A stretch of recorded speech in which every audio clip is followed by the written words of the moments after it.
Alright, so with 2020 coming to an end and 2021 now being a thing, I decided to look back on all the units that did come out in the year of 2020 and kind of rank them by how impactful they were at release. Not like currently, like how good are they currently, but like just how impactful they were at their initial release and how they changed the game in a way. That's the metric I'm using for this ranking. And yes, it's very opinion based, and I'm kind of biased with a few characters because I think they changed the game quite a lot. But you might have some different opinions on who changed the game the most, and you can offer those opinions in the comments if you want to. I'll be glad to receive them all. By the way, also, of course, I am doing this with JP characters, not Global. Global is not even a year old yet. It was in March of this year. Oh, sorry, last year, 2020. So this is, of course, JP. But, of course, all these characters will also come to Global or have already released on Global. So it's not the biggest difference. Although there are some things, like you see, there's specifically one character that the Japanese version changed a lot when he released, but not so much Global, because by the time he had come out on Global, the game has already shifted in a way that had already accommodated for him.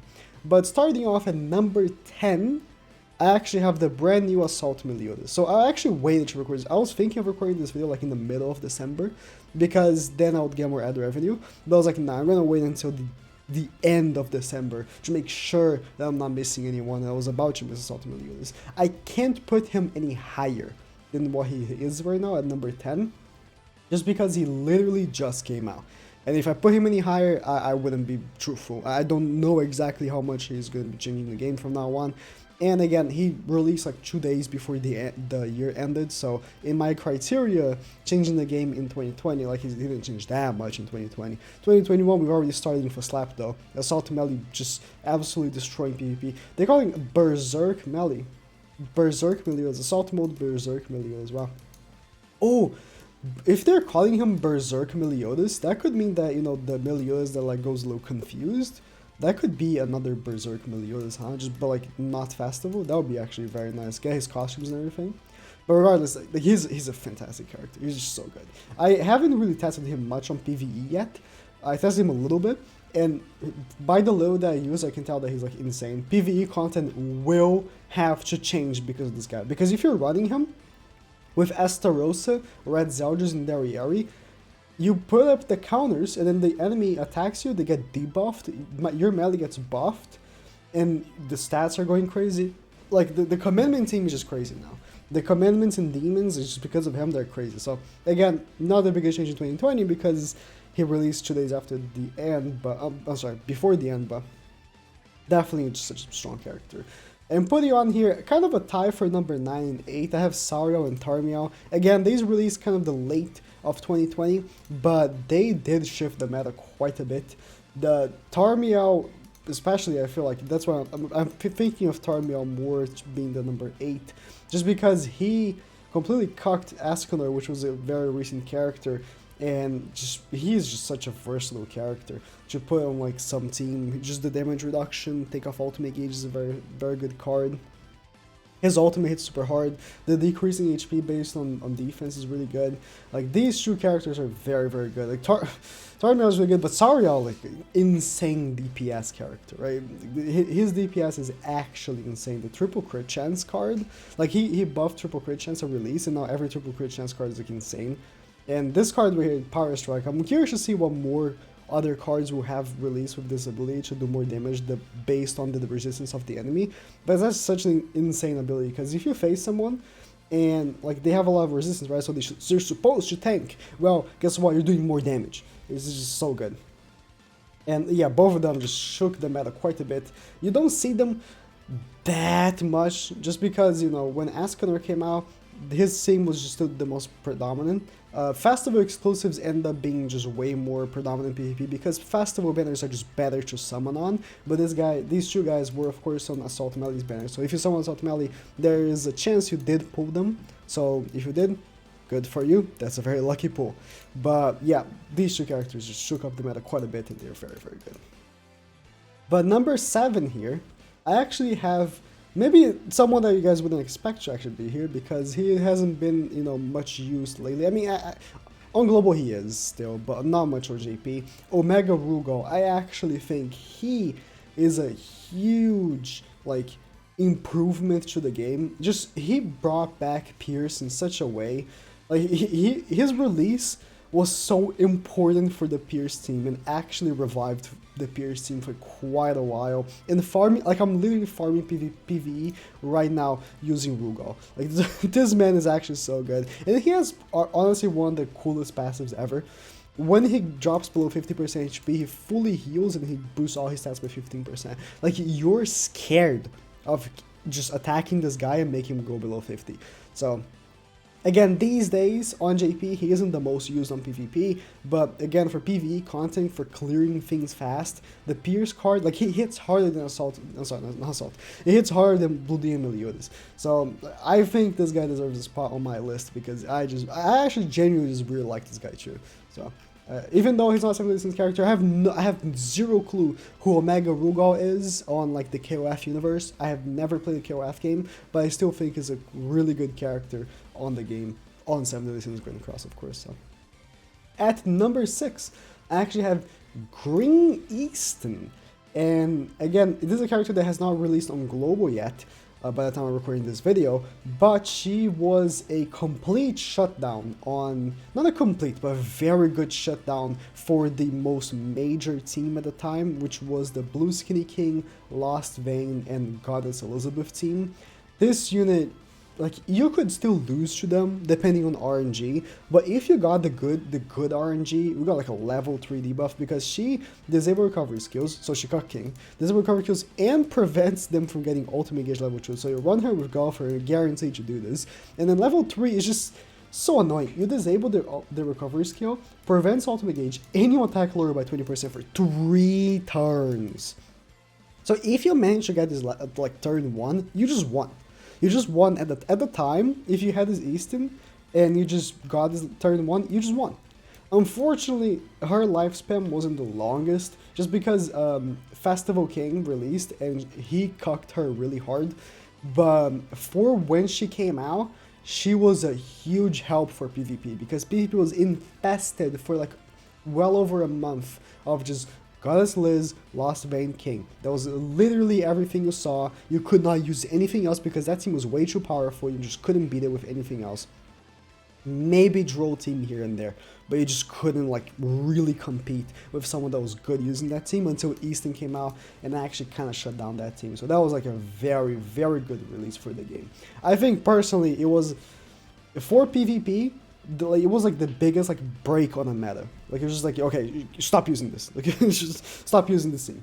So yeah, people quit using King because King got really cucked by the weak point, by the disable recovery skills, and actually that was like the point where Blue Skinny King really fell off because after this they released Festival King, and not only he's a King unit, so you have to give up using Blue Skinny King to use him, but also he also cucked recovery skills. So Blue Skinny King took a dive by this like point in time, but regardless, really, really major release for the game.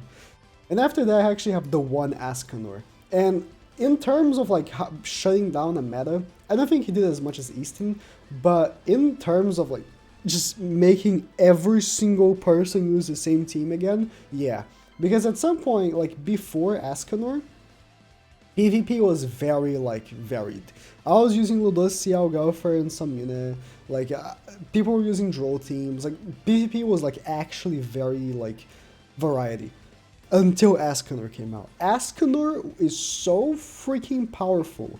He took PvP by storm. Like you cannot like now with Assault Melee maybe not as much, but before Assault Melee you could not face like play PvP and just not face Green Gopher or Red Gopher, Goddess Liz, and Escanor. That was like the team. It still is the team. I still face this team playing for videos. It's just, this guy is just way too stupid. He released a new ability just for his card, right? Which, again, just like Sorrio, I'm curious to see what more cards are going to come with this. If you can get like an AoE card with this effect of additional damage, the more percentage HP you have, it's just such a really good ability for like turn 1, right? Where you have like max HP.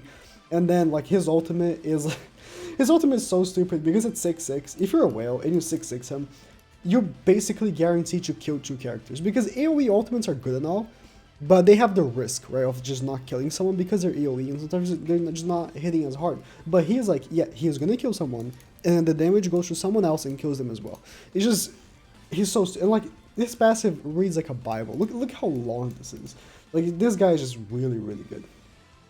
But actually above him, at number 4, I did not put the one at number 1. The one is peak favorite things in Sabina License for me.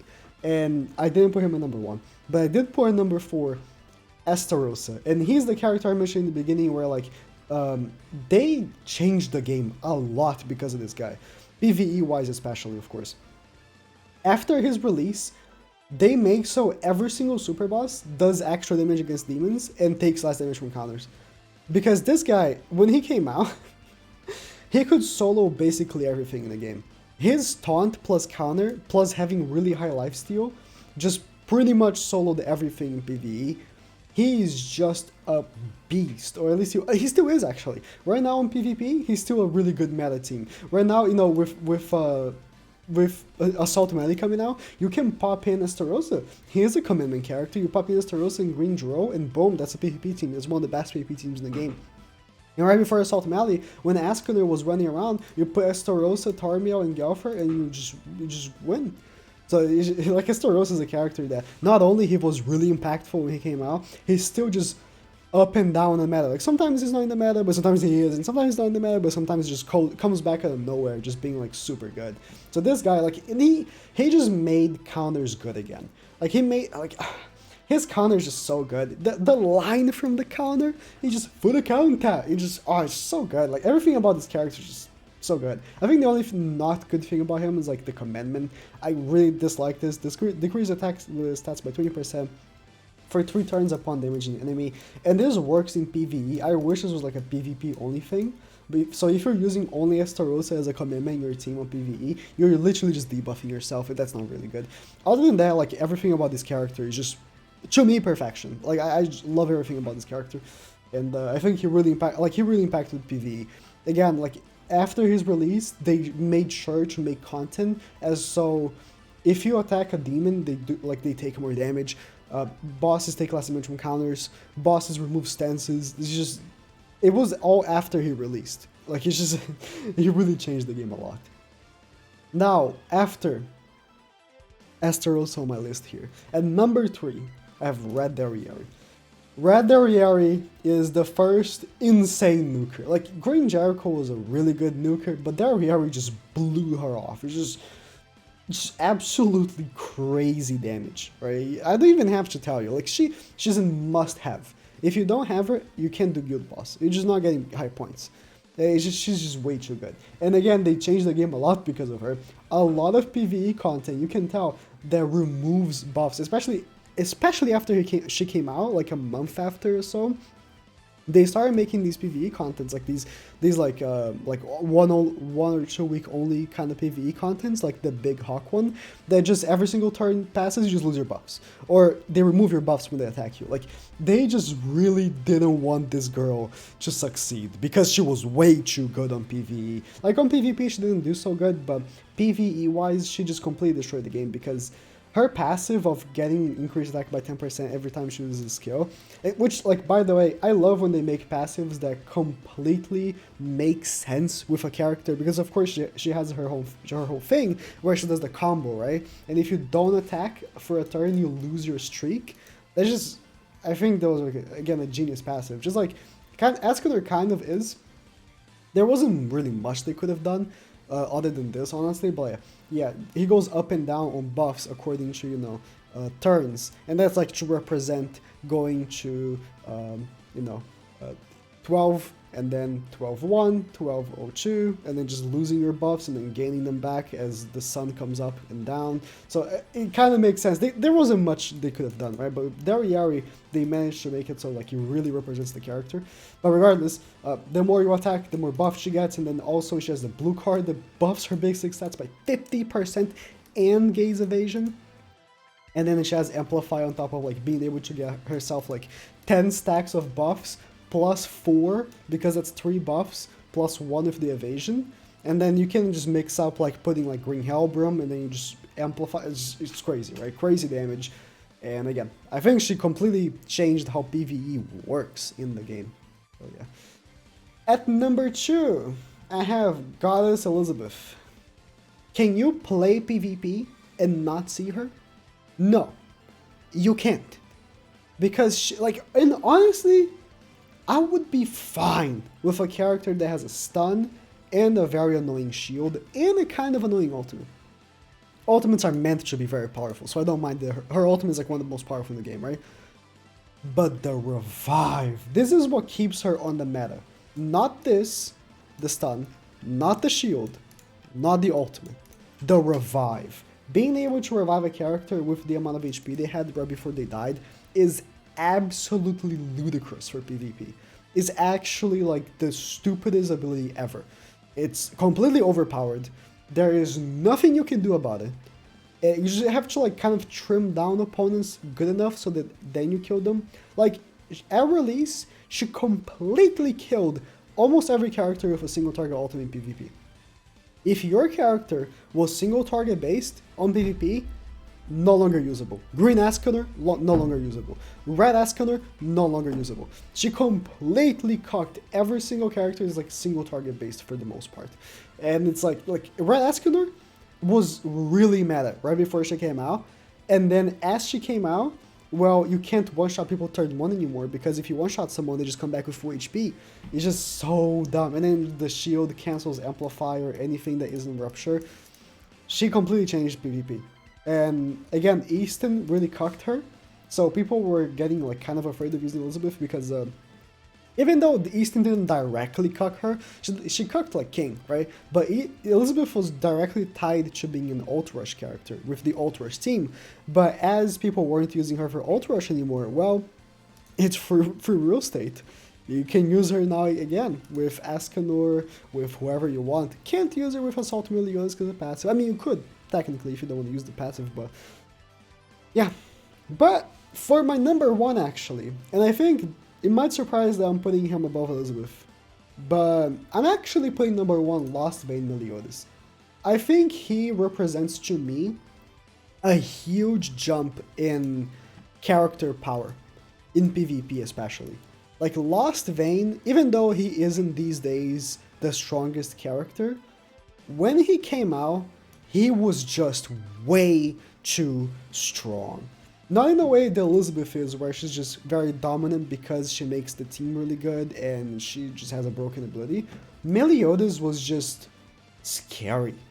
If you attacked him and ranked up his cards, this AoE just would one-shot you, the single target would one-shot you, the ultimate one-shots, like everything about him just was power. And it was very scary to not have him. So, and he brought with him festival exclusives. And I remember, honestly, I think, even though like the one release and Assault Melee released, I would argue that Lost Vein Meliodas was the hypest character to ever come out in Grand Cross. Like, views-wise and people talking about it especially, like, do you understand how many times I was asked the question, when's Lost Vein coming to Global? Like, people sometimes ask me, when's the one coming to Global? Sometimes. When is Lost Vein coming to Global? It's just a meme. It became a meme on my Twitch chat for a while because people just wouldn't stop asking me. And like that just represents like people really wanted this guy because they saw how strong he was. And again, PvP right now, he gets cucked by the one, and with the new Assault Melee, he kind of gets cucked as well, but that's just how power creep works. But to me, he represents power creep. When he came out, nothing was as strong as he was until Elizabeth, and when Elizabeth came out, she made him stronger. Like come on. This man represents power creep to me in the game. Being the first festival exclusive was very fitting. I'm actually glad they made him the first festival exclusive, even though it was a kind of controversial, his release, with like, oh, he's just base Meliodas, why is he a new named character, right? I still think that he was a huge release for the game. And honestly, they could have made him just a base Meliodas. Just buff base Meliodas with the stats that Assault Melee got, and just give him the costumes that base Meliodas have, but what can you do? give like a lost range like base melee, right? But what can you do? So yeah, that's my list of top 10 characters that were released in 2020. Let me know your top 10 characters released in 2020. If you play global, the top 10 on global, if you do prefer it like that. But that's mine. So thank you guys for watching.